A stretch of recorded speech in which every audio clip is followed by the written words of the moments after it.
¿Cuántos de ustedes podrían meter las manos al fuego pensando que el amor de su vida arriesgaría todo por irlos a rescatar en un avión si se quedan atrapados en una dictadura comunista?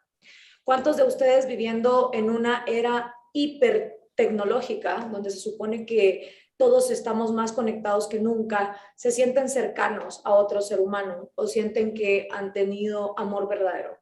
¿Cuántos de ustedes conocen a alguien que es fan del comunismo y que te dice que Cuba es un paraíso, que el Che Guevara es lo máximo, que Fidel es un gran héroe, sin por supuesto nunca ir a Cuba ni tener idea de lo que pasa en Cuba, ni mucho menos tomarse el tiempo para escuchar a una persona de carne y hueso que haya sido comunista? Hoy, Chequeando Premisas se viste de gala porque estamos con nada más y nada menos que Orestes Lorenzo y Vicky Lorenzo. Ellos son los protagonistas de una tremenda historia de verdadero amor que involucra la dictadura castrista, que involucra el afán por tener libertad, pero sobre todo que el amor, como la gravedad, son las únicas dos cosas trascendentales que pueden pasar incluso el tiempo y el espacio.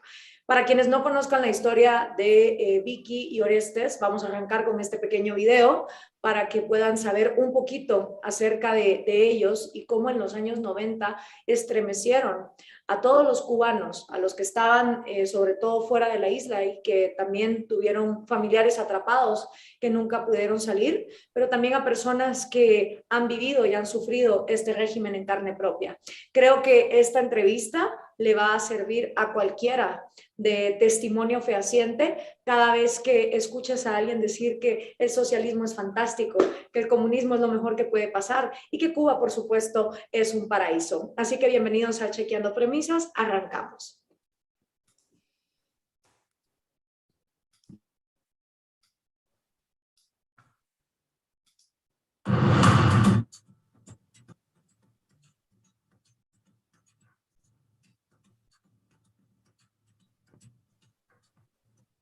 Orestes Lorenzo nació en Cuba en 1956 y desde muy pequeño supo que quería ser piloto. Adoctrinado por el sistema educativo cubano, creció mirando a Estados Unidos como su más profundo enemigo. Creyendo en la nobleza del ideal que proponía Fidel Castro, se unió a la Fuerza Aérea Cubana para pelear por la revolución. Durante ese tiempo, conoció a la mujer de su vida, María Victoria Rojas, y juntos tuvieron 2 hijos, Alejandro y Reinier. Fue enviado a la Unión Soviética, donde realizó 2 largos entrenamientos para ser piloto de guerra, y en 1998 peleó en la guerra de Angola con la Fuerza Aérea Cubana. Pero sus largas estadías en la Unión Soviética, más las mentiras que fue descubriendo de parte de Fidel Castro, fueron quitándole las vendas de los ojos. Pronto llegó la desilusión y el deseo por una vida diferente. En 1991, de regreso en Cuba, comprendió que no toleraría seguir poniendo su vida, la de su mujer y la de sus hijos, en manos del régimen comunista. Su amor por ellos lo hizo tomar una de las decisiones más arriesgadas de su vida: subirse al MiG que piloteaba y volar a ras del agua hacia Florida, en busca de asilo político y libertad. Pero una vez en Estados Unidos comenzó el verdadero desafío: lograr que los Castro permitieran salir de la isla a Vicky y sus 2 pequeños hijos. Durante 2 largos años, Orestes lo intentó todo para liberar a su familia, pero se encontró con mucha política y pocos principios. Mientras tanto, en Cuba, Vicky era hostigada por un régimen que buscaba quebrarla y convencerla de que su marido la había traicionado. Pero ella se mantuvo firme en aquello que conocía muy bien: el amor de su marido y su promesa de que pronto se reunirían. Mientras tanto, Raúl Castro envió su propio mensaje: si Lorenzo tuvo los cojones para irse con uno de mis aviones, que los tenga también para venir a buscar a su familia. Orestes se tomó el consejo al pie de la letra. Logró enviar a Vicky el día, la hora y el lugar en donde debían esperarlo y puso en marcha la segunda decisión más arriesgada de su vida. Se subió a una avioneta y esta vez voló rumbo a Cuba, nuevamente a 2 metros del agua para no ser divisado por la seguridad cubana. Aterrizó en una carretera cercana a Varadero y en 1 minuto subió a su familia a bordo y despegó rumbo a Estados Unidos, donde desde entonces viven junto a sus hijos, sus nueras y sus nietos.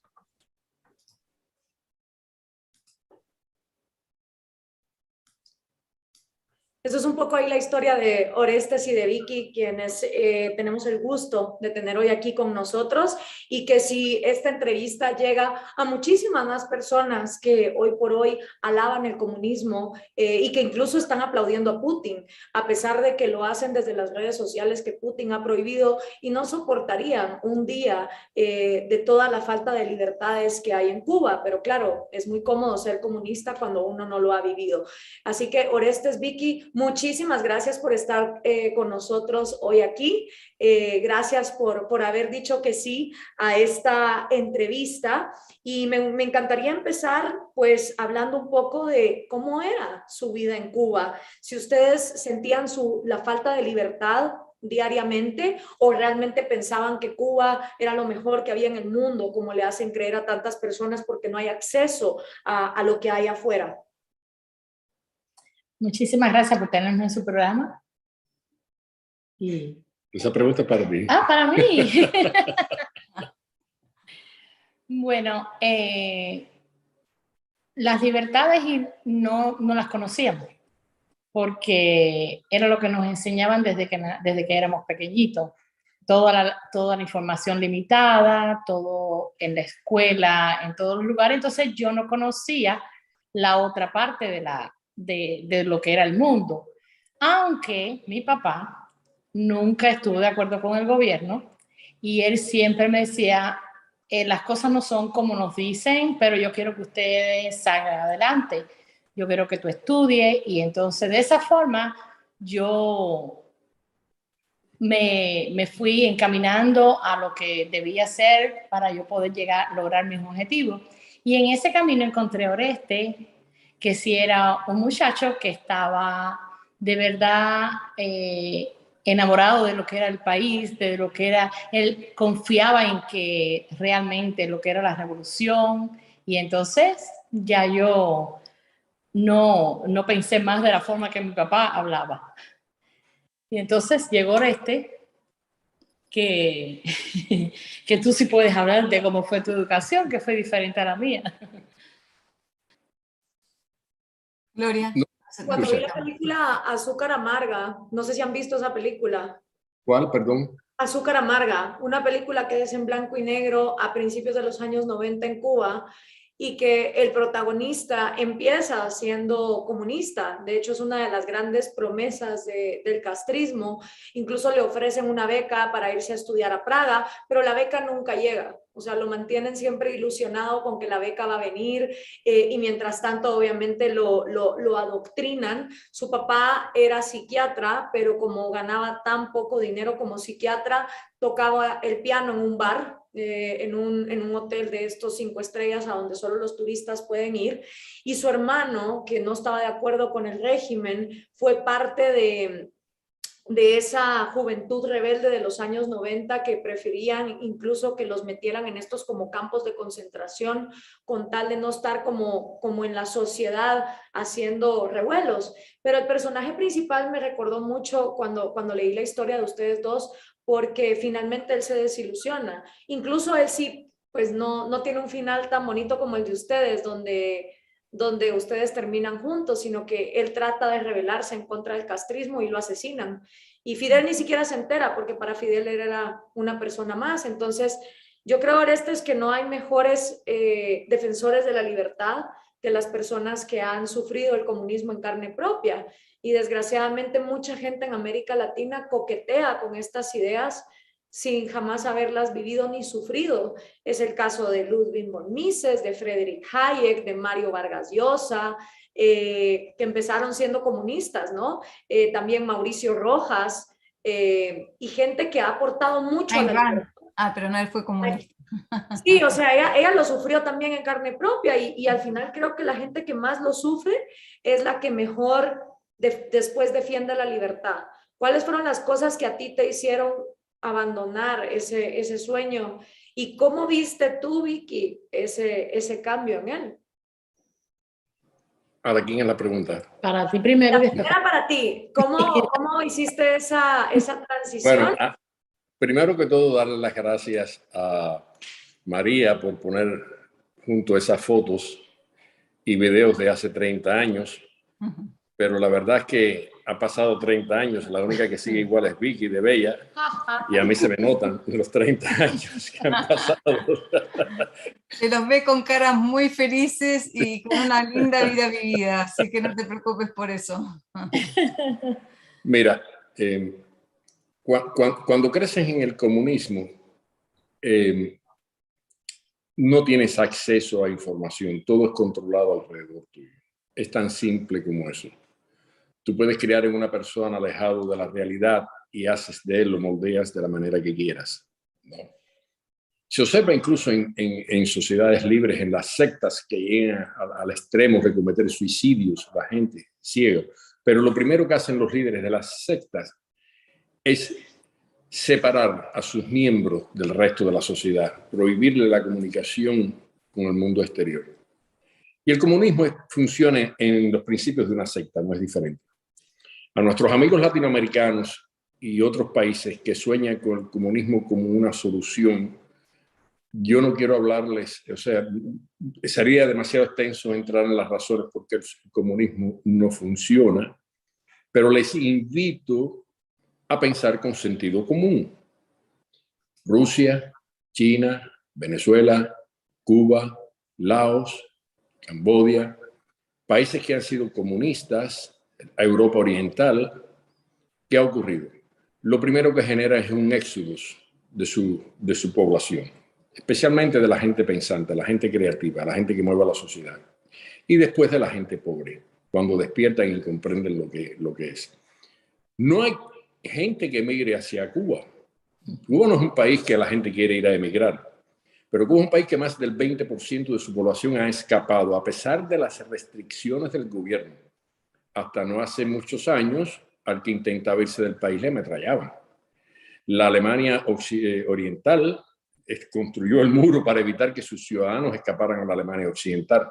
Y muchas familias perdieron la vida tratando de brincar ese muro porque eran ametrallados para que no escaparan. O sea, si realmente es el comunismo, debemos hacernos la pregunta, no importa lo que leamos, la propaganda que vemos, las explicaciones que nos hacen mucha gente inteligente, intelectuales de todo tipo, artistas, profesores universitarios, de la justeza del socialismo y del comunismo. Observemos la realidad que nos rodea y hagámonos las preguntas simples. No creamos en la utopía, debemos creer en la realidad que vemos. La gente escapa del comunismo, la gente sufre en el comunismo. Cientos de millones de personas han muerto en el mundo a manos del comunismo. De hambre, varios millones de ucranianos murieron durante la colectivización en Rusia. Millones de rusos fueron, bueno, los cálculos estando yo en Rusia que hacía en los archivos soviéticos en los 80 durante la perestroika, es que más rusos habían muerto a manos de Stalin que a manos de Hitler durante la Segunda Guerra Mundial, casi el doble. Esas cifras se pueden debatir, pero el hecho es que murieron millones a manos de su propio gobierno. El sufrimiento en Cuba es increíble. Las escaseces de todo tipo son increíbles. Culpar a Estados Unidos de un supuesto bloqueo que no existe, porque existe un embargo comercial que es muy diferente. Un país bloqueado es un país rodeado de fuerzas militares al que no puede entrar ni salir nada. De hecho, Estados Unidos es posiblemente el primer socio comercial de Cuba porque es el que le vende las medicinas y los alimentos que el país necesita hoy en día.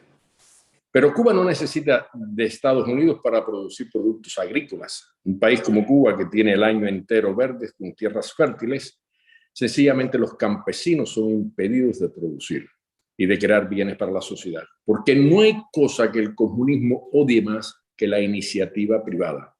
Y la razón es que un hombre, un individuo, una familia que sea capaz de crear para sí mismo y sustentarse, se convierte en un ente independiente del Estado y de alguna manera libre. El comunismo, el socialismo obliga a todos sus ciudadanos a vivir, a comer de la mano del Estado. Y ya eso los hace esclavos de la voluntad del Estado. Y esto que llamamos Estado, despertemos a la realidad, no es un Estado, es una organización criminal de individuos que se rodean de privilegios exclusivos como los más ricos del mundo y que se consideran dueños del resto de la sociedad. Disponen de las personas como disponen de los objetos. Pero usemos el sentido común. Vicky, Perdón, ha sido largo esto. Ya No, me di no, no, cuenta. súper bien tu respuesta. Vicky, ¿cómo tú percibiste esa transición en Orestes y cómo la sentiste? Estábamos los dos en Rusia y estaba la perestroika en ese momento.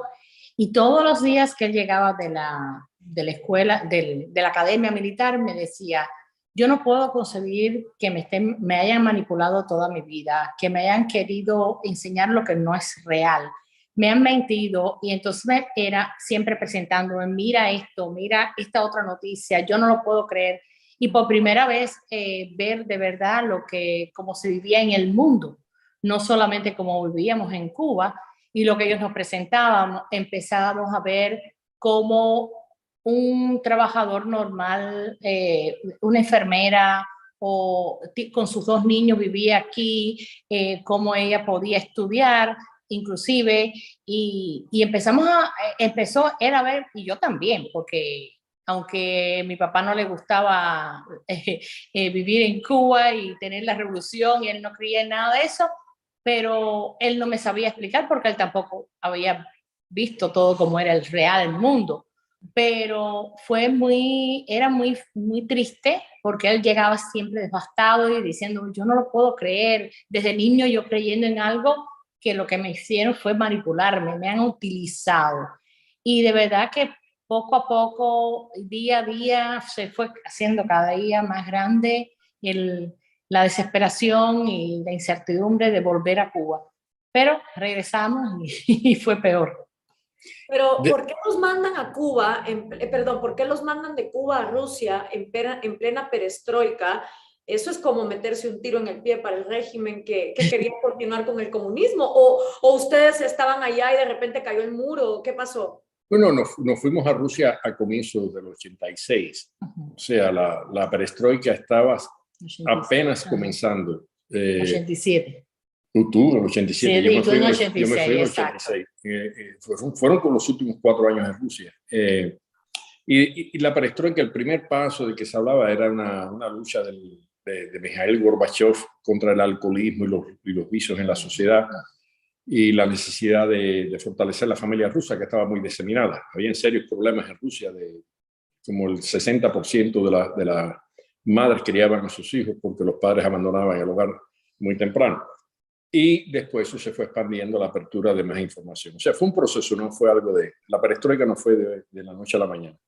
Pero la mayor influencia que yo tuve para mi cambio, además de esa exposición, son las bases que Vicky sentó en mí. Conocerla a ella y conocer a su papá.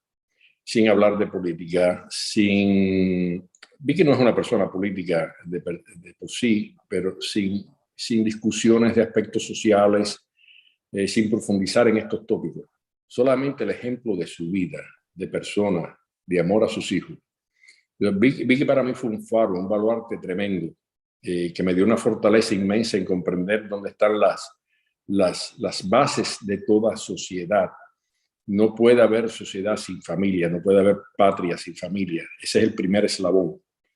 Y gracias a Vicky me convirtió a mí, del robot que era, a la persona amante y noble que me permitió abrirme al pensamiento y a la apertura que la perestroika me brindó. Vamos a cambiar la frase de cómo es detrás de todo hombre hay una gran mujer, detrás de una gran mujer hay un gran hombre. Sí, déjame meter una duda que me quedó aquí, Gloria, a ver si cuando uno habla de libertad, la pregunta es, ¿uno siente la falta de la libertad cuando la compara con realmente lo que es la libertad? Es decir, cuando ustedes estaban en Cuba, viviendo en Cuba, ¿sentían la falta de libertad o se dieron cuenta que les faltaba libertad cuando tuvieron algunos espacios, digamos, como para poder ser más libres? No teníamos marcos de diferencia, no sabíamos la diferencia. Es el único mundo que conocimos. Tú sabes, cuando se abre la ventana y empiezas a ver la luz, es que te das cuenta que has vivido en la oscuridad. Pero te comento que se puede ser libre viviendo en un ámbito de esclavitud también, porque es más que todo un problema mental y espiritual. Nosotros nos convertimos en personas libres estando en la Unión Soviética de la perestroika y no dejamos de ser libres estando en Cuba. Lo que nos faltaba no era conquistar la libertad, era encontrar el medio donde pudiéramos desarrollarla, vivir en libertad. Pero ya éramos libres, ya pensábamos diferente. Y hago una sola, me meto una vez más y te dejo a vos, Gloria. En un periódico, quiero volver un poco a la parte del amor. Como mujer siempre, y creo que a Gloria también le gusta la parte del amor, hemos llorado como locas con sus historias y les recomiendo a todas las personas, no sé si se encuentran, porque lo traté de buscar en Amazon de vuelta y no lo encontré, pero Vuelo hacia el amanecer es el libro que escribió Orestes cuando escapó a Estados Unidos. Una historia increíble que se las recomiendo a la gente que la lea, y para los que les gusta leer en inglés, también están en inglés. En un periódico de Argentina se refirieron a su historia de amor, porque anda sabiendo la historia de ustedes acá en los periódicos de Argentina también. La que sigue es una historia de amor como tantas, de amor a pruebas de balas como pocas. ¿Qué significa el amor para ustedes? ¿Y qué se necesita para mantener un amor como el de ustedes en un país que pone tantos obstáculos como Cuba, ¿no? Porque una de las cosas que en un momento yo escribí un artículo sobre divorcios, y en Cuba es uno de los países de Latinoamérica que tiene mayores divorcios, porque la gente vive en 5 familias en un mismo hogar, porque la gente está tensa por la falta de alimento. Entonces, por ahí es más difícil mantener un buen matrimonio y mantener el amor vivo en un país como Cuba. ¿Cómo lo vivieron ustedes? No sé cómo responder esa pregunta porque no hay ningún secreto. Desde nuestra perspectiva no sabemos que hay un secreto, algo que aplicamos, porque todo es natural entre nosotros. No sé, para mí ella es más importante que yo y ella dice que yo soy más importante para ella que ella misma. Tal vez en eso radica el amor. De cómo llegamos aquí, lo único que sé es que no es un plan. Tal vez la coincidencia, los astros se alinearon, lo que sea, y nos puso a uno delante de otro en el momento propicio. Yo conocía a Vicky, yo sabía de Vicky antes de conocerla. Desde que era un jovenzuelo me empecé a interesar por las muchachas. Yo no sabía cómo era su cara ni cómo eran sus ojos, pero sabía cuál era su corazón. Yo la estaba buscando. Y el día que la vi por primera vez, yo dije, esta es la muchacha que yo he estado buscando siempre. Tú sabes, o sea, puede ser un factor de suerte. Vi esa ternura en sus ojos, ella estaba jugando en el portal de su casa, corriendo con otros niños. Ella tenía 15 años entonces y nada, lo leí, la percibí, la leí, pero no, su rostro me era nuevo, su cabello, pero no su alma. Esa ya yo la andaba buscando había rato, sabía precisamente lo que yo buscaba. Y tuvimos la suerte de encontrarnos. Pero nunca ha habido un plan entre nosotros, ni estas son mis fronteras, ni estas las tuyas, ni esto es lo que puedes o no puedes hacer, o diferencias económicas, esta es mi cuenta. Eso es inconcebible desde que nos conocimos. Nosotros somos los dos una entidad única, entre nosotros, quiero decir, ¿no? Y tenemos nuestras opiniones diferentes y la de ella se impone siempre, pero porque es más sabia que yo. Pero ella es una presencia que es parte de mí. Vicky es mí, soy yo también. Y ella dice que yo soy ella, así que... Tenemos un problema, los dos creemos que somos uno. Hay un problema de identidad ahí. Sí. Y somos bien diferentes, eso es otra cosa. Bien diferentes. Sí. A ella le gusta el fuego, a mí me gusta el agua. No la montes sin un bote. Pero sí, de verdad tuvimos la dicha, la bendición, la fortaleza de encontrarnos. Y desde que nos encontramos, nos dimos cuenta que éramos el uno para el otro. Y desde que empezamos a noviar, que éramos unos niños, a que nos casamos, que éramos niños aún, siempre hemos sido iguales. Y yo siempre decía, inclusive cuando ahora estabas alejado de mí después, cuando tuvo que ir a Rusia, cuando tuvo que ir a Angola, todas las separaciones, siempre yo sentía la presencia de Ore y yo recibía su amor, ya fuera en una palabra, en una pequeña llamada, en una postal, o sea, que era como tenerlo al lado mío. Y también peleamos, porque de lo contrario sería aburridísimo, pero nos reímos muchísimo más de lo que peleamos. En esta casa estamos ella y yo solo y no paramos de reírnos el día entero. Si no me hace maldades, yo se las hago a él, pero él me hace más que yo a él.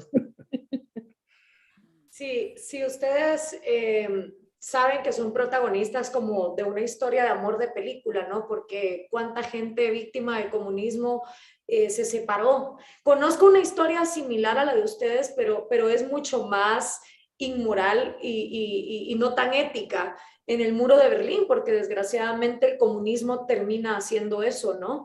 Este chico quedó en Alemania Occidental, su novia queda en Alemania Oriental, porque el muro se levantó de un día para otro, la gente ni siquiera se pudo avisar la una a la otra. Y él programó todo para hacerse de una nueva novia en Alemania Oriental, en Alemania Occidental, perdón, y la convence de ir a pasar vacaciones a Berlín Oriental.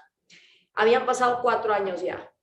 Estando de vacaciones con la muchacha en un café, ella se levanta para ir al baño, le coge el pasaporte y saca a la novia y deja a la otra metida ahí. Entonces, ese son el tipo de cosas al que el comunismo, cuando no hay libertad, empuja a la gente. Y historias más trágicas que obviamente no tienen un final feliz. Conozco también un cubano, tío de una gran amiga mía, que intentó nadar para ir a traer a su novia y la guardia lo regresó varias veces, y también era un muchacho joven. Entonces, ¿qué se siente para ustedes ser como protagonistas de una historia de amor digna de Hollywood cuando en el mundo actual se ha perdido tanto la profundidad entre las relaciones personales de amor? O sea, muchos jóvenes tienen más relación con esto, con los teléfonos, que con otra persona. ¿Y qué consejo le darían a esta generación que está hiperconectada, pero muy poco conectada en esas maneras que Vicky habla de cómo a través de una llamada o de una palabra había una conexión innegable? Por mi parte, no sé qué dirá Vicky, pero yo nunca pienso en eso, en lo que representamos para otros en el sentido del amor. Es muy íntimo entre nosotros.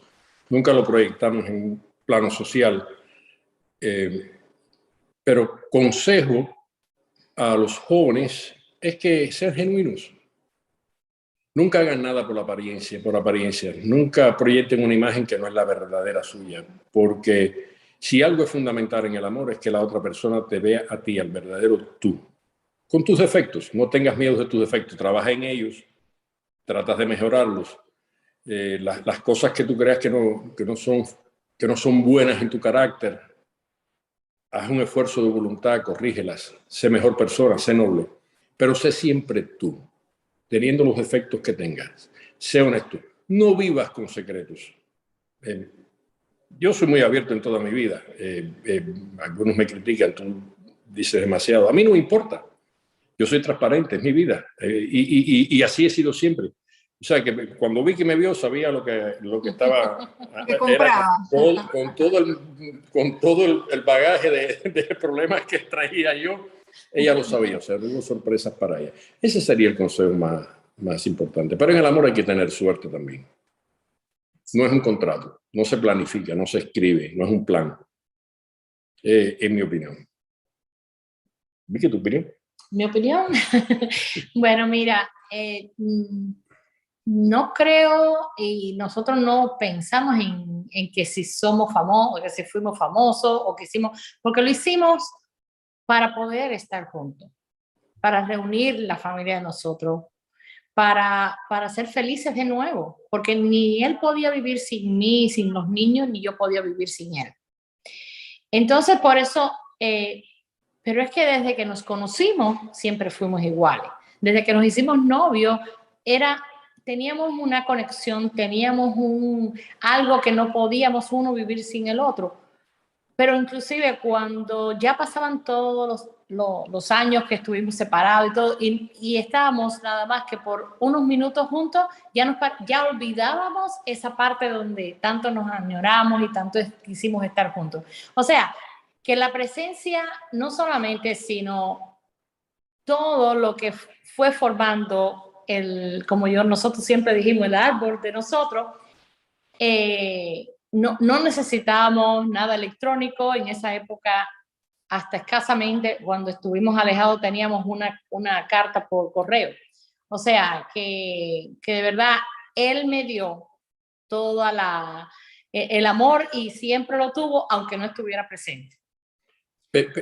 Pensando más en tu pregunta, la que me hiciste, Gloria, si nosotros estuviéramos pensando en cómo nos proyectamos como ejemplo para la juventud o para otra gente estaríamos traicionando lo que somos. Porque lo que somos nosotros es entre nosotros y es auténtico, es genuino.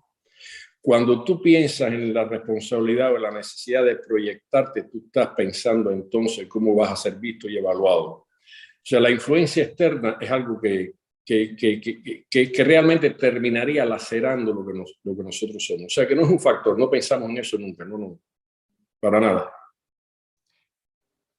Gracias por ese consejo, que creo que es el más aceptado y el que mejor recibido va a ser por una generación que ha sido enseñada a través de estos aparatos a proyectar para afuera, ¿no? Y creo que ese es el mejor consejo, enfocarse en las relaciones humanas que uno va creando y darles ese florecimiento, ¿no? Como una planta, como el cuidado de todos los días con la pareja, con la familia, con los amigos.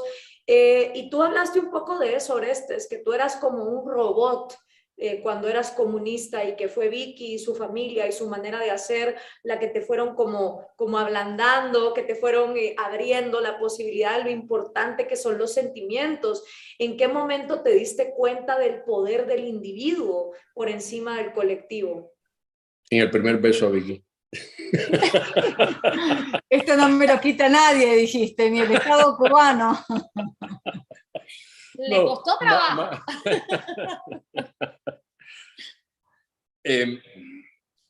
Es difícil, Gloria, marcar un momento preciso en eso. Es un proceso también, tú sabes, es de maduración tanto de la edad, de la experiencia, como maduración intelectual también, de pensamiento.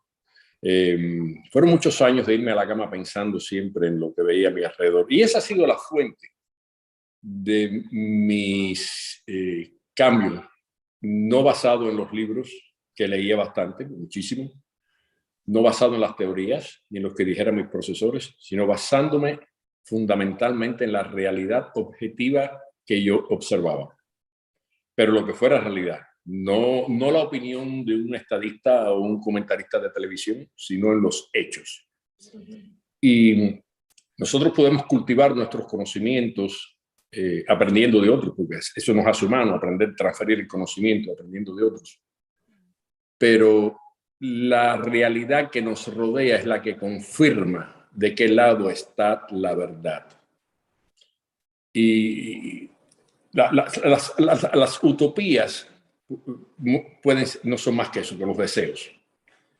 Y si un sueño vive por 100 años, 200 años, y cada día se traduce en más miseria para las personas, hay algo fundamental que está mal con eso. Y si somos objetivos en lo que miramos alrededor nuestro y somos críticos y nos quitamos la venda de los ojos y nos quitamos las emociones y las creencias que nos impusieron durante nuestra educación y mientras crecimos, nosotros llegamos a formarnos una realidad que en definitiva contribuye a hacernos libres y a ser felices. Al final lo que buscamos todo es la felicidad. Y no se puede ser feliz ni en el temor ni en la mentira. Y eso son dos cosas que nosotros podemos percibir en una sociedad totalitaria o en el comunismo. O una sociedad controlada por el Estado, de cualquier ideología que sea. La libertad de pensamiento y la libertad de intercambio de ideas es fundamental para la naturaleza humana. Para ser feliz, que es lo que buscamos todos. Hablando de esa libertad, después de tantos años de adoctrinamiento, que no solo pasa en Cuba, pasa en toda América Latina, diciendo que Estados Unidos es el monstruo y el culpable de todos los males, el enemigo de toda la vida, pero tú decides volar por Florida, ¿no? Y vas a pedir asilo político y te reciben con un Welcome to the United States. En ese momento, hablando de la realidad objetiva, que tú percibes esa realidad, Orestes, ¿cambia tu manera de pensar respecto de Estados Unidos o fue un proceso más largo o cómo fue? No, ya yo tenía idea de cómo funcionaba Estados Unidos. Fueron varios años de perestroika y ahí fue donde busqué el máximo de información, comprendí, leí la Constitución de los Estados Unidos, comprendí las estructuras de poderes de Estados Unidos, el Congreso, la Corte Suprema y la rama ejecutiva, la división de poderes, la efectividad de cada uno de ellos, y es una sociedad donde la dirección del país está determinada por la Constitución, pero dirigida de manera colegiada. No hay dictadores en Estados Unidos. Y es imposible un golpe de Estado en Estados Unidos, sencillamente por la manera en que está estructurado y la cultura de respeto a la ley de su sociedad. Lo que yo no sabía era cómo iba a ser recibido. Eso es otra cosa.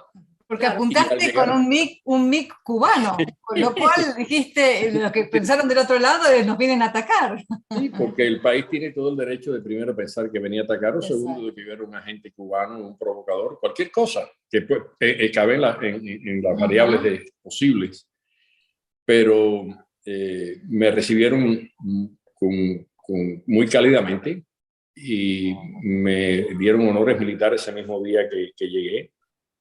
Acorde con mi rango y la ética militar, y me sorprendió lo que sabían de mí, porque en las noticias, eso fue una sorpresa para mí de la inteligencia de Estados Unidos, porque en las noticias de esa noche que salió en la televisión hispana, y yo imagino que es un reporte que manda el gobierno, porque nadie me ha visto, ¿no? Yo no he dado entrevista, ni nadie ha tenido acceso a mí. Decía: el mayor Oreste Lorenzo desertó de Cuba, aterrizó en Cayo Hueso, ¿no? La base naval de Cayo Hueso, a tal hora, 34 años, casado, 2 hijos, y varias cosas así. Dijeron: y toca la guitarra. Yo a nadie le había dicho que yo tocaba guitarra aquí en Estados Unidos hasta ese momento. Y eso, digo, sabes más de lo que yo pensaba. No te conocían, ¿no? Wow. Hablaron Vicky, de estudios en Rusia y eso. para ti, en una entrevista, tú dices lo libre que te sentiste en el momento de llegar y decías, pero ¿cómo nadie me está vigilando? Nadie, y ese síndrome de que todavía te están vigilando, yo lo he visto en generaciones actuales, ¿no? Que todavía cuando llegan a otro país están volteando a ver para ver quién escucha, si hay un micrófono, pero tú sufriste 2 años de acoso, los 2 años que Orestes no estaba en Cuba. Y a veces las personas no quieren ver esa parte de Cuba. Todo el mundo quiere hablar de Varadero y de lo bonito, porque claro, para el turista nunca hay bloqueo, que como bien decía Orestes, es un embargo, no es un bloqueo. Para ellos hay langosta, hay alcohol, hay electricidad, hay internet, y todo el mundo quiere hablar de esa Cuba, ¿no? O la de las escuelas falsas, los hospitales falsos. Pero a ti sí te tocó en carne propia la Cuba más dura, la más sombría, la más injusta de todas, que es que todo ese aparato, que como bien decía Orestes, no es un Estado, es una mafia organizada por criminales, te estuviera acosando durante 2 años. Y no es que yo te quiero llevar a un, digamos, a un túnel profundo para ponernos tristes, pero sí me gustaría que compartieras un poquito las cosas que se hacen a la hora de acosar y que para muchos latinoamericanos que jamás van a vivir esto, pero que alaban Cuba desde afuera, les puede hacer un poquito de referencia, ¿no? De tener un poquito de empatía y decir, wow, si a mí me pasara eso, creo que no me gustaría. Entonces, no sé si nos quieres compartir un poco un poquito qué pasó en esos 2 años. Bueno, todo empezó cuando el día que Orestes se fue. El día que Orestes se fue, Que tú sabías, vos estabas al tanto de todo. lo sabía, y yo ese día nos despedimos y yo sabía a qué hora más o menos él iba a hacer su vuelo y todo. Después de que pasa, que Orestes se pierde para ellos o lo estaban buscando, empiezo a ver la desesperación de que me dijeran de qué había pasado con él, ¿no? Esos momentos fueron muy difíciles, lloré mucho, estuve con ansiedad, pero después empecé a notar como los vecinos pasaban, miraban hacia el apartamento donde estábamos viviendo al lado de la base aérea. Pero así empezó hasta que ya vienen, me dicen que Oreste hizo algo. Le dije, Oreste se mató. Y ellos me dicen, no, fue peor. Ok, está bien. Pero bueno, tú sabes, llorando y todo eso, pero después a partir de ahí me dicen, mira, vamos a ir a este otro departamento que es frente al de nosotros, para ellos registrar el apartamento de nosotros, y ellos empiezan, no es para hablar contigo, no era hablar, era un cuestionario, era tratarme de ver dónde me encontraban algo que yo pudiera decir de Oreste o ver si yo estaba mintiendo. Aquellas horas fueron... Si tú sabías. Sí, si yo sabía algo. Y entonces aquello fue tan triste, y por supuesto con el estrés que yo tenía perfectamente, yo podía decir que no sabía porque estaba llorando, y además también pensaba, él lo logró, estaba feliz por esa parte, pero a la vez yo no sé la incertidumbre cuándo lo volverá a ver. Pero bueno, todo eso pasó ese día. Al otro día igual, por la mañana vuelven no necesitamos saber por qué Oreste lo hizo, porque, bueno, en fin, logro irme de allí con mi cuñado, mi mamá y eso, logro irme de allí, de ese apartamento, hacia La Habana, que era donde vivían mis padres. Y bueno, después de que ya llego a La Habana, empieza lo que fue para mí algo tan desagradable. Frente a donde vivían mis padres, había una persona 24 horas vigilando quién entraba a ese lugar, quién salía a tu casa, a la casa de mis padres. Y los vecinos, muchos vecinos que me conocían desde que nací, me decían, oye, ahí hay alguien vigilando. ¿Y por qué lo están haciendo? Y no debe ser, si tú estás aquí con los niños, te están vigilando por qué razón. Ya todo el mundo me iba diciendo, mira, lo cambiaron, lo pusieron. Después yo salía para la escuela con mis 2 niños y me seguían. Me iban detrás de mí, siguiéndome. Todo fue un proceso que fue cada día peor. Empezó a venir la psicóloga a mi casa para ayudarme a mí y a mis niños. Y bueno, eso de acuerdo a que ella necesitaba ayudarme a mí, a los niños, ella siempre trataba de decirme que Oreste me iba a olvidar, que Oreste no... Buena ayuda. Sí, muy buena. Y que ella iba a la escuela para saber cómo estaban los niños. De acuerdo a los profesores de la escuela, después ellos hablaban... ¿Esa terapia era obligatoria para ti? No, ella no era terapia. Si hubiera sido terapia, yo hubiera dicho, ok, ella es una verdadera psicóloga. No, ella era una psicóloga militar, oficial, que ella lo que estaba era convenciéndome a mí, o tratando de comprándome, dándome un apartamento en La Habana, que eso era imposible, o me ofreció un buen trabajo en La Habana y coche, todo lo que yo, tú sabes, lo que yo pidiera. ¿Para qué? Para que yo dejara de pensar en Oreste. Y siempre me decía, ay, pero tú no sabes, él puede estar saliendo con alguien, él puede hacer. Yo le decía, no, yo sé quién es Oreste y yo lo amo. Y claro, al principio yo tenía que quedarme medio, porque yo no había hablado por teléfono con Ori. Cuando ya Oreste me llama al mes de estar aquí y me dice, lo que yo hice, lo hice por ustedes y yo te amo. Y entonces ya ahí, ya abiertamente, yo le podía decir a ella, yo voy a seguirlo donde esté.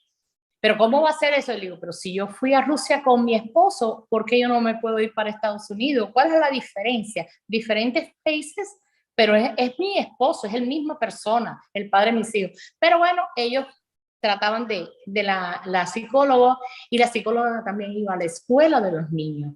Pero no creas para preocuparse por ellos. Ella iba a la escuela a preguntar si mis niños hablaban de su papá, si hablaban de la revolución, si estaban atendiendo las cosas de la escuela, como ponerse la pañoleta, saludar la bandera. O sea, ella no fue a hacer ninguna ayuda para los niños ni para mí. Ella lo que estaba en la intermediaria para eso. Por eso es que entre más me seguían, más me querían vigilar, me empezaron a enviar personas a la casa que eran evidentemente personas del gobierno. Cuando ya yo tengo las visas de Estados Unidos, es cuando empiezan más los visitantes y a ayudarme, y que ellos podían ayudarme, que yo lo que quisiera y que tal y tal. Yo siempre, periodistas de todo tipo de personas me enviaron a mi casa, de diferentes países. Pero yo me daba cuenta, porque cuando él decía, sí, mire, yo lo que quiero es irme. ¿Por qué? Porque yo quiero estar con mi esposo. Pero mire, le mostraba a todo el mundo la risa, porque yo decía, es muy importante que todo el mundo sepa que realmente yo estoy aquí retenida por el gobierno de Cuba, no por Estados Unidos. Y siempre que venía alguien que era enviado por ellos, me decía, bueno, ¿y qué tú crees de Fidel? ¿O qué tú crees? Entonces ahí mismo yo siempre les respondía, no es político, yo lo que quiero es estar al lado de mi esposo, que es el padre de mis niños. Después de eso, fueron cada día más las personas que me enviaron personas que me proponían botes para que yo saliera ilegal, para tener una justificación para poderme poner en una cárcel. Claro. Y me enviaron un muchacho, entre tantas personas, que fue y me dice, miren lo que yo puedo ayudarle, lo que yo puedo brindar, pero yo aquí le dejo mi teléfono y ok, está bien, muchas gracias, porque vinieron muchas personas del pueblo que de verdad eran genuinas, de verdad que eran buenas personas. Pero entre todos venían los que ellos enviaban.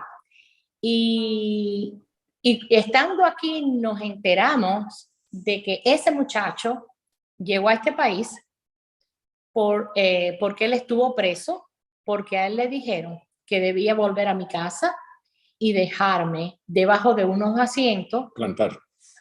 Sí, ok, dejarme un maletincito donde había una pistola, lo que ellos querían ponerme. Porque la idea era que el muchacho saliera y enseguida entraban ellos, entonces yo terminaba en la cárcel, que ya yo terminaba de ser el problema para ellos. Pero el muchacho se negó, le costó ir a la prisión, y después cuando se abrió, ¿en qué año fue? Vino en balsa En 94. Vino en balsa. Y así fue como enteré. Así que fíjate hasta dónde llega, qué bajeza, quererme hacer daño a mí, que lo único que yo quería era estar con mi esposo, con 2 niños, para que yo terminara en una prisión. Y así ya se terminaba el problema. Lo que vi que me ha contado de esos 21 meses que ella pasó con los niños en Cuba, tiene tantos detalles, tantas anécdotas sutiles de tantas acciones del gobierno para destruirla y amedrentarla a ella, quedaría para escribir un testimonio de 3 tomos. Y lo que hemos aprendido con otras personas participantes de la seguridad del Estado que acosaban a Vicky, que después salieron a México, acá a Estados Unidos, que aceptaron también y contaron su participación y los planes que existían de entonces. Pero hay una parte bonita que quiero recargar, y es el pueblo. En una ocasión que decidimos hacer pública la dirección de Vicky, porque si los enemigos de ella saben dónde vive, los potenciales enemigos no lo sabían. Y por La Voz de las Américas y por una estación de radio desde Miami, hicimos saber a los cubanos en Cuba dónde vivía Vicky. Y aquello fue tremendo. La cantidad de gente buena que le llevaba alimentos, porque estaban condenados a, tú sabes, Vicky sin trabajo, a vivir prácticamente de lo que el padre, que era plomero, pudiera conseguir, que era muy poco. Se aparecía gente que ni decían su nombre, lo traían comida, traían pescado fresco. Sí, eso no... Hasta una latica de tomate, en algo lo fuera. Algunos fueron jugueticos de los niños cuando ya los hijos eran adultos, cuando existían los juguetes en Cuba, pero como sabían que mis niños, entonces le llevaba un juguetico, mira, este fue el de mi hijo cuando era pequeñito, para que los niños tengan con qué jugar. Fue muy lindo esa parte. Cuando dices radio, ¿te refieres a radio comercial o radio de transmisión? No, las emisoras de radio, Radio Martí, La Voz de las Américas, sí. Y las estaciones hispanas de radio en Miami. Y que muchas de onda corta y onda larga que eran escuchadas en Cuba. Y fue muy bonito, hubo una solidaridad masiva de gente, incluso no solo los que vivían en la ciudad de La Habana, sino fuera, que viajaban a La Habana, iban a casa de Vicky sin miedo a darle su apoyo. Pero claro, el gobierno, viendo eso, también utilizó eso para infiltrar a gente y llevar cosas a Vicky que pudieran comprometerla, como es el caso de este que quería plantar armas en la casa de Vicky, dejarlas allí y salir de la... como que se le olvidó el paquete que llevaba, y inmediatamente que saliera entraba la seguridad del Estado, la acusaban a ella de terrorista y ya. Pero no, se negó, y eso le costó una paliza tremenda y estar preso en Villa Marista hasta que 2 años de cárcel salió, y en el 94 escapó de Cuba en una balsa con la gran inmigración de ese año, y apenas llegó aquí contó su historia y así nos enteramos. Y en la casa de mis padres, un edificio que estaba muy pegadito a la casa de mis padres, ahí yo sé que tenían puesto toda la forma de escucha, ¿no? Tenían puesto un micrófono, tenían para oír todo lo que se hablaba en la casa mía. Y el teléfono igual. O sea, que era todo constantemente, pero por eso mismo, si yo recibía a alguien que me dieron postales con una lancha o cosas en contra de Fidel, yo decía, bueno, lo estoy quemando. Y yo hablaba en voz alta para que ellos se dieran cuenta que no iban a encontrar nada.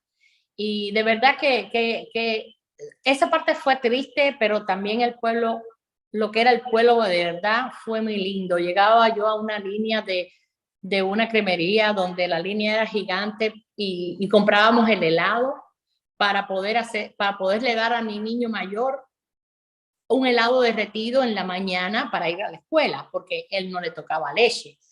Y estando yo en esa línea, siempre venía alguien y decía, ay, mira, yo te había marcado. ¿Cómo le dirán en América Latina? Yo no sé. La fila La cola, sí, la línea. Ajá, bueno, cuando yo estaba en la cola me decía, Vicky, mira, yo te había marcado. Y era mentira, pero era para ayudarme. Y marcado es que estoy delante para que pase delante.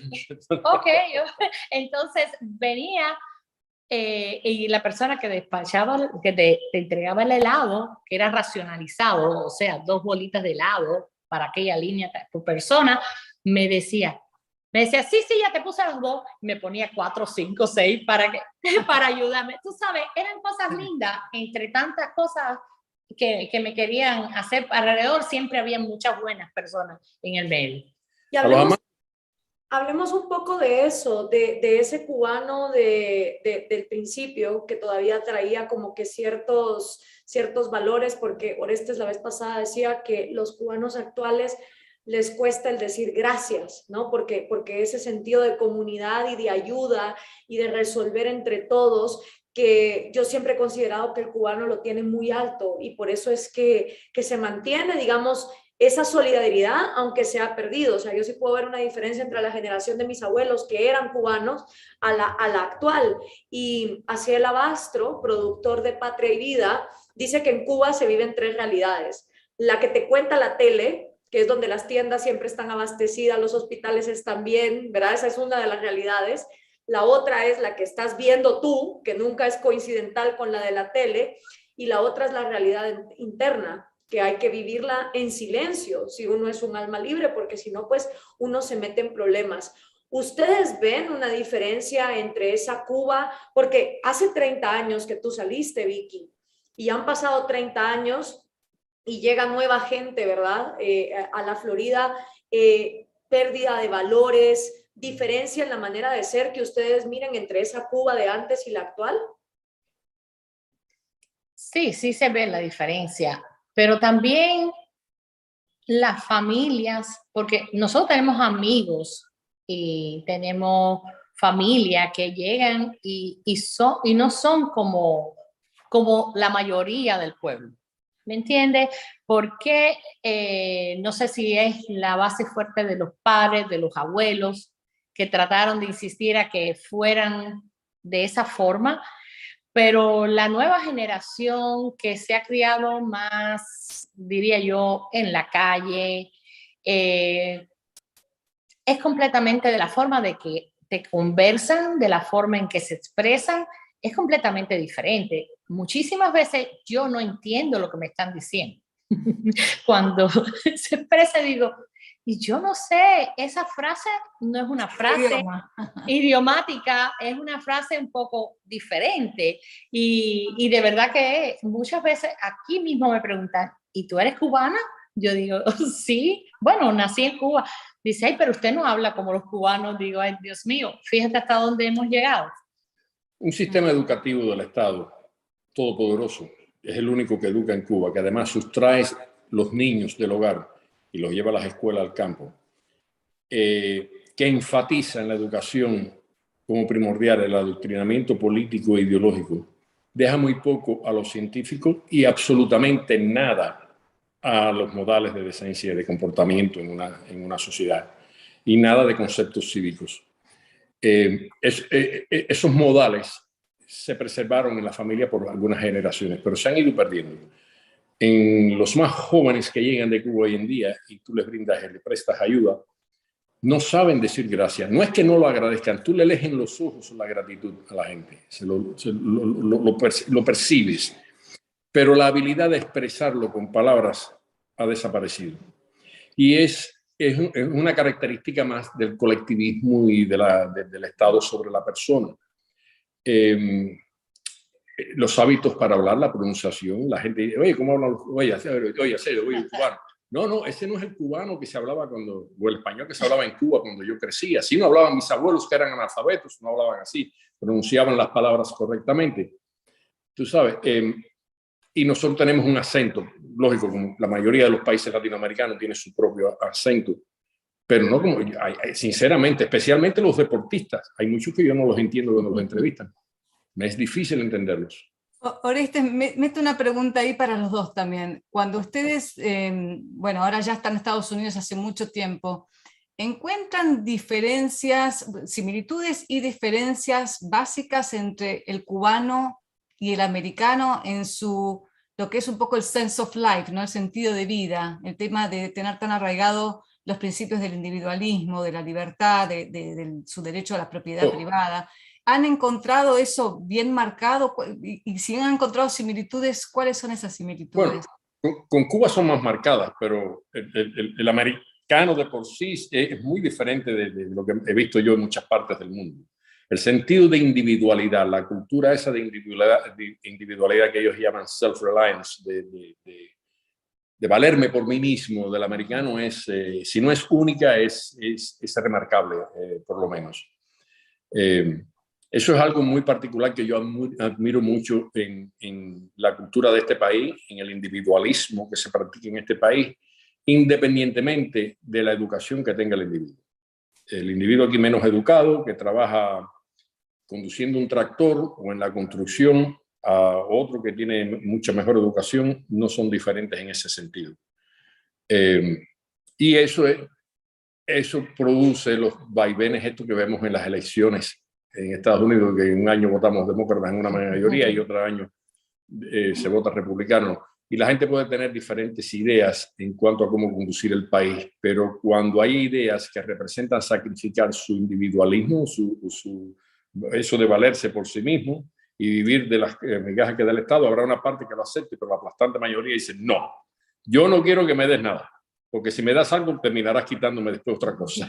No es nada gratis. Eso lo respeto del ciudadano americano, de esa cultura, y la otra cultura de la supremacía de la ley. Aquí la ley es la ley.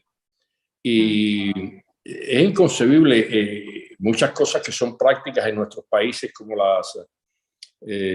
tú sabes, los fraudes electorales y demás, que aquí es inconcebible, pudiera ocurrir y ocurre en instancias menores de municipalidades y eso, pero es inconcebible. Hay una creencia, una confianza depositada en los órganos legislativos y de justicia del país y de respeto a la ley que no se ven en otros lugares.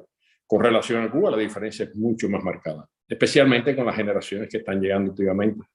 Y sobre todo es la ausencia del concepto de responsabilidad personal con que la gente llega. La gente sencillamente no entiende lo que es el trabajo. La gente cree que trabajar es presentarse en un lugar X horas y el hecho de tú estar ahí, eso es trabajar. La gente no tiene conceptos de productividad ni del costo de las cosas.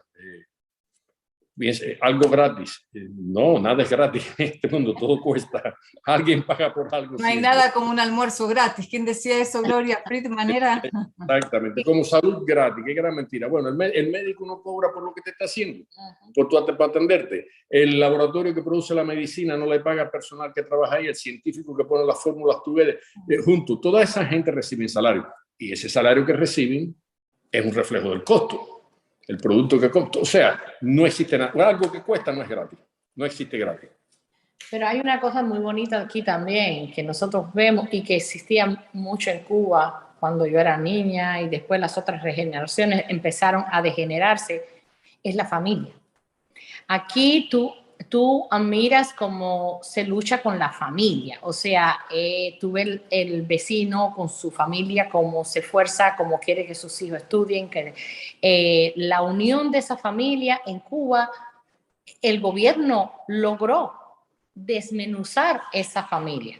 O sea, que ya al esposo era un matrimonio, a ella lo enviaban a hacer una misión internacionalista donde ellos quisieran, al esposo lo enviaban a otro lugar. O sea, que ellos trataron de desbaratar esa célula tan linda, que esa familia tan bella que era. Y aquí, eso es una cosa muy linda, que tú ves cómo las familias son unidas, o hay muchas, como en todos los lugares, pero bueno, en general eso es una cosa muy linda, y que en Cuba existía eso, porque yo recuerdo mis navidades, toda la familia, cómo se reunían, todo eso se perdió. Y eso es una cosa que es muy linda. En árabe, que no nos interpreten mal, porque esto es consenso entre tú y yo, la percepción que tenemos del país, eso no significa que todas las familias en Estados Unidos son ejemplares. El país, Estados Unidos, como muchos países, tiene serios problemas de padres que abandonan la familia, niños, madres solteras que tienen que criar a sus hijos por la falta de responsabilidad de sus padres. Sí. Hay muchos problemas, familias que plagadas por las drogas y divididas por las drogas y el crimen, niños que son víctimas de la responsabilidad de los padres. O sea, los problemas existen en este país. Pero lo que creo que Vicky quiere decir es que no existe un esfuerzo institucional de este país para minimizar o debilitar la familia. Por el contrario, el gobierno se pronuncia en este país, las instituciones de este país, por la necesidad de fortalecer la familia. Y de ahí que nacen organizaciones no gubernamentales dirigidas precisamente a fortalecer esto. Lo opuesto del comunismo. Cada acción institucional del país está destinada a debilitar y separar la familia. Hablemos un poco de eso, porque fuera de cámaras decíamos que Cuba va a necesitar muchísimo tiempo para recuperarse, y ustedes que lo han vivido en carne propia, ¿qué creen que debería de pasar en Cuba? Carlos Alberto Montaner decía que el daño psicológico que el comunismo perpetúa en las generaciones, donde no hay un sentido de responsabilidad individual, de autonomía, donde ni siquiera hay un deseo por la libertad, porque ya eso se pierde. ¿Qué esperanzas hay para Cuba? Cuba va a ser un gran país, maravilloso, pero tomará generaciones. Yo pienso que 4 o 5 generaciones al menos. En un país normal, las generaciones que nacen aprenden de sus padres, aprenden de su gobierno, aprenden de sus héroes, de sus deportistas, de sus pedagogos. Es un conocimiento que se transfiere a las nuevas generaciones, y con él va el sentido de responsabilidad civil por la nación, por el país. En Cuba, las instituciones no existen. Está por la familia Castro. El poder de ellos es infinito y está por encima de la Constitución. La Constitución es nada. Un cubano común no sabe lo que es la ley, no sabe lo que es la Constitución. Han sido tan privados de sus derechos que no saben los derechos que tienen. La gente se ha convertido en su aplastante mayoría en apéndices del Estado, que viven y respiran gracias al Estado. Ese ha sido el propósito. El secreto del poder no es darle tiros a la gente, no es matar a la gente en la calle ni ametrallarlos. El secreto del poder es privarte a ti de los medios para ganarte la vida por ti mismo. Una vez que el Estado logra eso, adueñándose de todo, eres un esclavo, quieraslo o no. Para comer tienes que aplaudir. Tan simple como eso. Si no aplaudes, no comes. Entonces, cuando llevas 70 años aplaudiendo, ya se te olvidó que tú puedes ganarte la vida por ti mismo. Pero se te olvidan los valores personales. El Estado es quien te educa, todo desaparece. O sea, imagínate una sociedad en Cuba que haya un cambio de gobierno mañana prodemocrático, que reciba ayuda de amigos como ustedes, de cubanos en el exterior, de gobiernos que quieren ayudar al país financieramente, pero tú no puedes enseñar la moralidad en un año ni en 2. Es una sociedad que en una gran mayoría, y muchos no les gustará esto, pero es como pienso y lo expreso con realidad, que vive en un mundo moderno donde hay electricidad, pero el concepto mental es de la edad de piedra. No hay concepto de tribu ni de sociedad, es cada cual para cual. y de decencia y de respeto y de humanidad hacia los demás. Te comentaba antes del programa el fenómeno que se está viendo en Cuba de gente, personas, familias que tienen perros y cómo se los envenenan. Si el perro sale a caminar, alguien le da una golosina y está envenenada porque le molesta el ladrido, por lo que sea.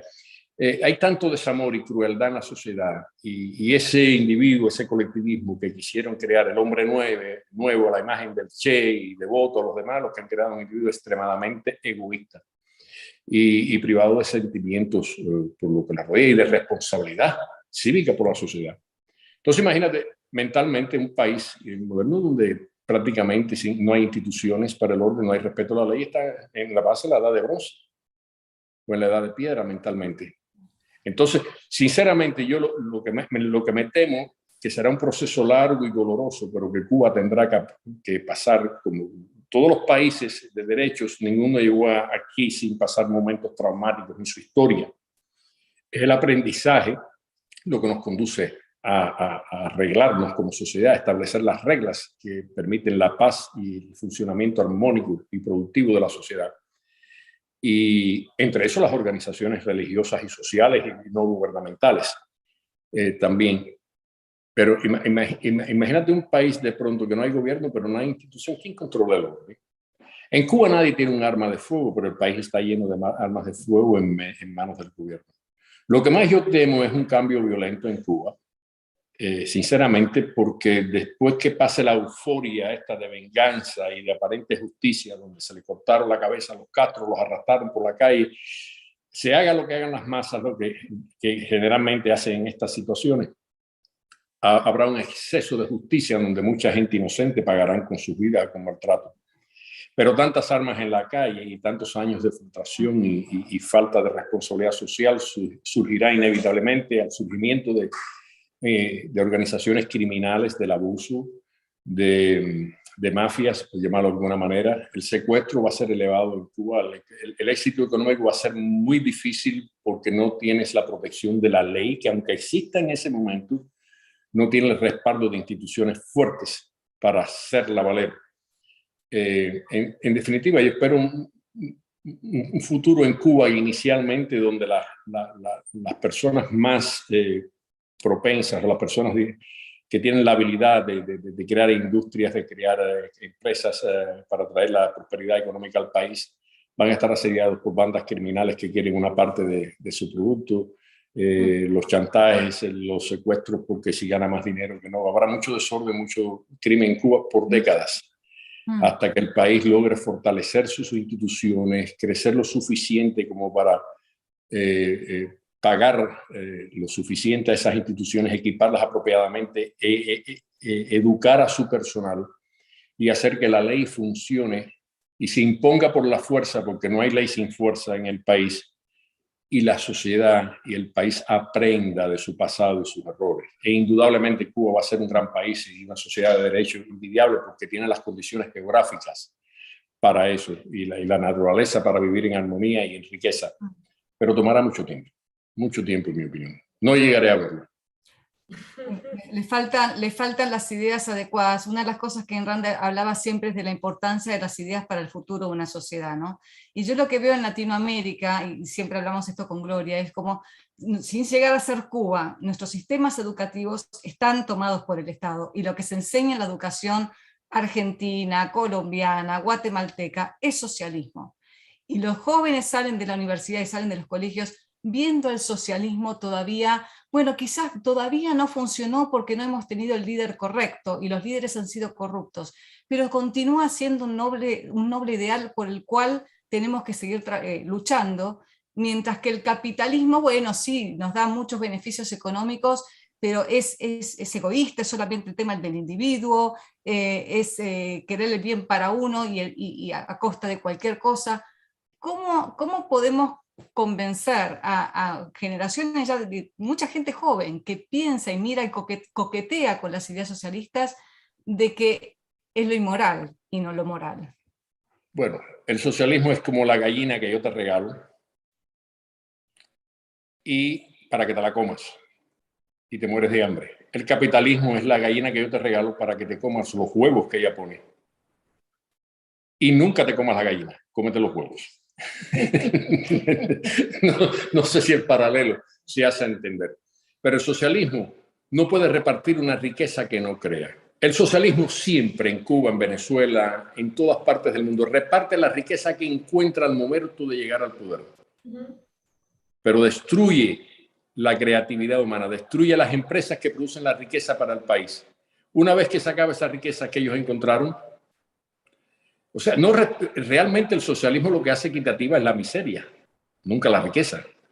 La roba una gran parte, la parte de las familias gobernantes, se roban no menos del 50% de esa riqueza, y la otra la reparten para justificar su mentira. Pero esa se acaba una vez que saca. ¿Qué pasa con el petróleo de Venezuela hoy en día? ¿Por qué Cuba, el mayor productor de azúcar del mundo, tiene que importar azúcar hoy en día? Cuba, un país rodeado de mar, no tiene peces para alimentar a su población. No tiene arroz, no tiene frijoles, no tiene patatas, no tiene plátanos, no tiene nada para alimentar la población. A la población, ¿cómo es posible eso? Un amigo me decía que si el socialismo triunfara en el Sahara, en 3 meses se acababa la arena, porque tiene un talento extraordinario para desaparecer lo que existe, la riqueza. El denominador común del socialismo es la miseria económica. No podemos ser tan estúpidos para creer que la riqueza cae del cielo. No puede haber riqueza si no es creada. Y no tiene que estar basada en los recursos naturales, está basada en los recursos humanos, en el intelecto.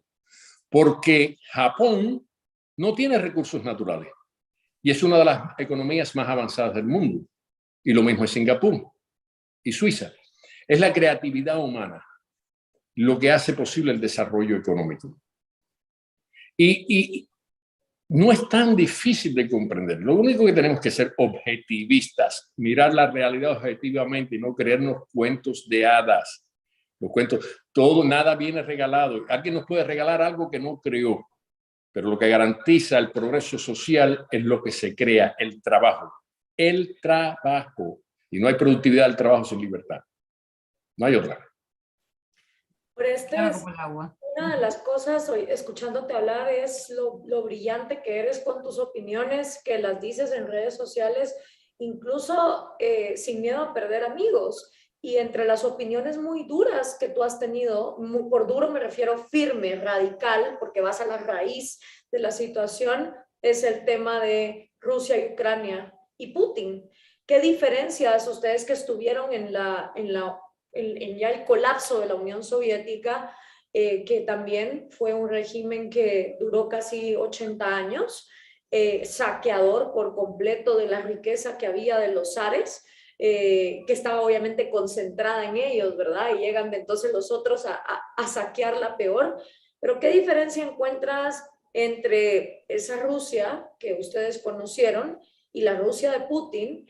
¿Y por qué, viviendo en Estados Unidos, teniendo la experiencia que ustedes han tenido de vida, hay gente que todavía está aplaudiendo lo que Putin está haciendo? ¿Por qué crees tú? Yo no sé, yo creo que hay personas que mientras más leen, menos aprenden, o más se les nubla la mente de la realidad palpable. Todas las explicaciones de una supuesta agresión de la OTAN, de las razones históricas que Rusia pueda tener para agredir a Ucrania, de los tiempos zaristas, de lo que quieras agregar históricamente, remontarte, escribir 3 tomos, hacer 10 películas, 24 programas de televisión, en mi opinión no sirve más que para enturbar la simple verdad del problema ucraniano. Y es el enfrentamiento de 2 doctrinas o 2 filosofías de cómo miramos el futuro de la civilización. Uno donde se respeta al individuo y disfrutamos de plenas libertades, y otra donde el individuo no es más que una entidad o parte, un número del Estado, donde no tiene libertades ni derecho de expresión y donde su sacrificio es perfectamente posible, sin ser cuestionado por nadie, a nombre del Estado, en aras de un futuro mejor para el colectivo. Y la gente que aplaude en esto, muchos intelectuales desgraciadamente lo aplauden. El sacrificio de alguna gente es necesario para el bien común. Siempre que esa gente no sean ellos. Yo recuerdo cuando Fidel Castro estaba grave, que un profesor de Harvard escribió un artículo donde decía que sí, que Fidel Castro era un dictador, pero era innegable que había subido a Cuba, lo había puesto en la palestra internacional y había dado a los cubanos un sentido de dignidad.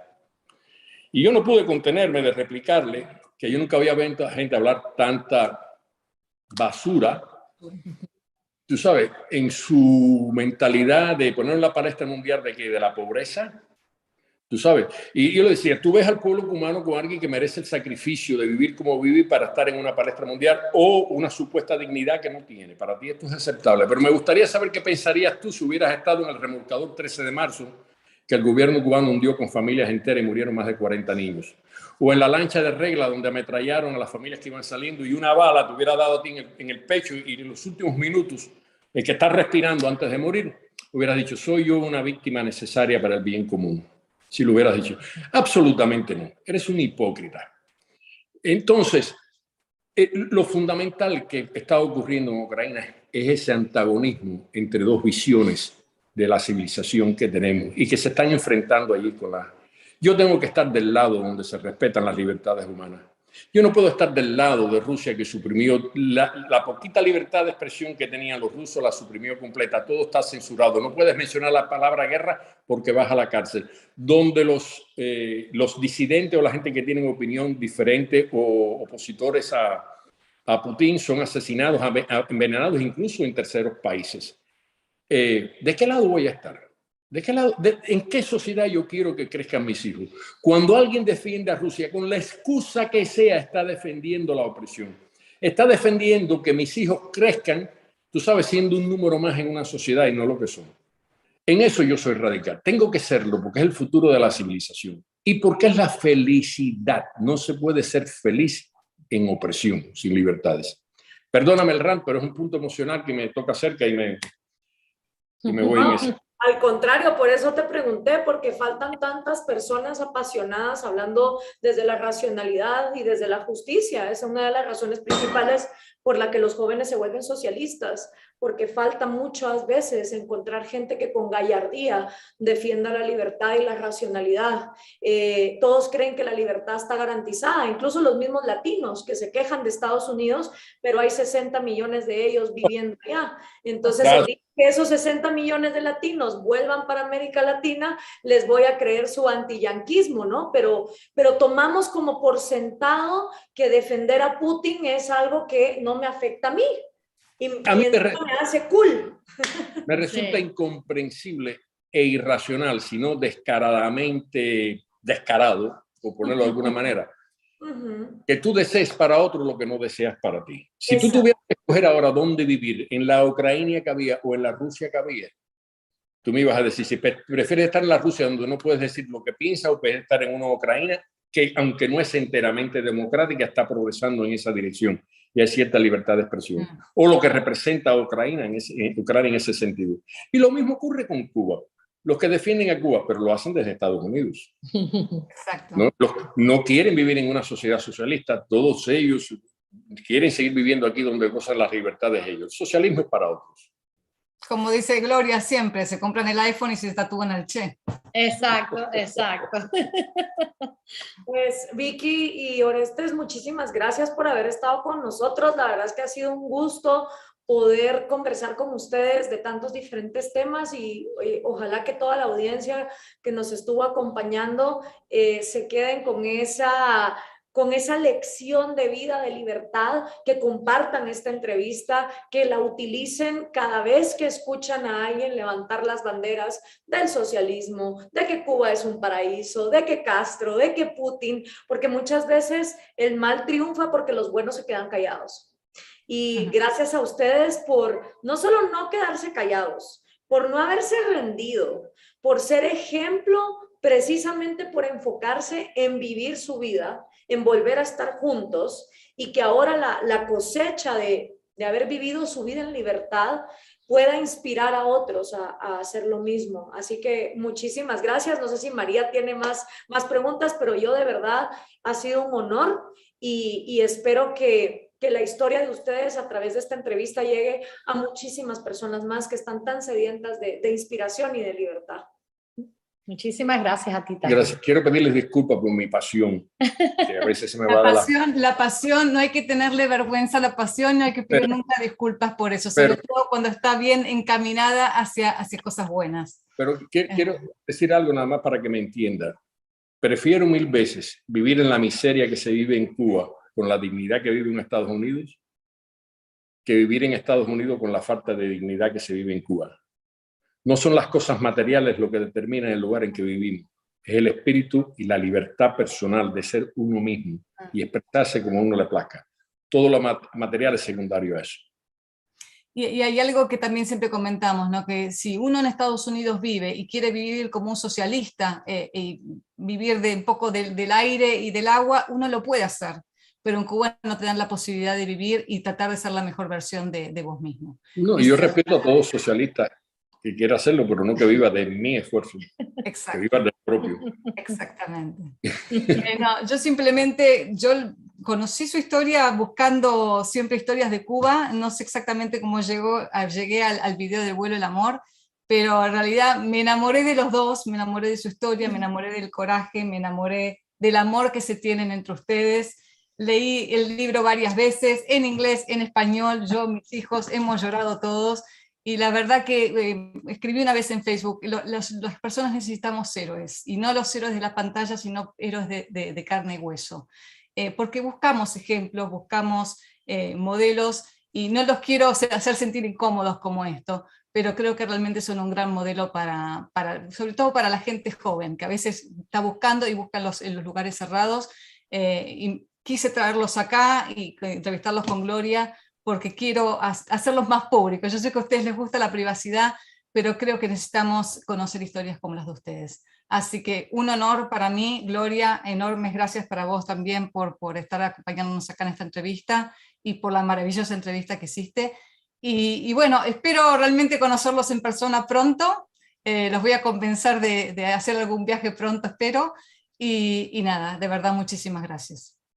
Gracias. No, gracias. muchísimas gracias. María, gracias, Gloria. Gracias. Hasta la próxima. Claro que sí. Gracias.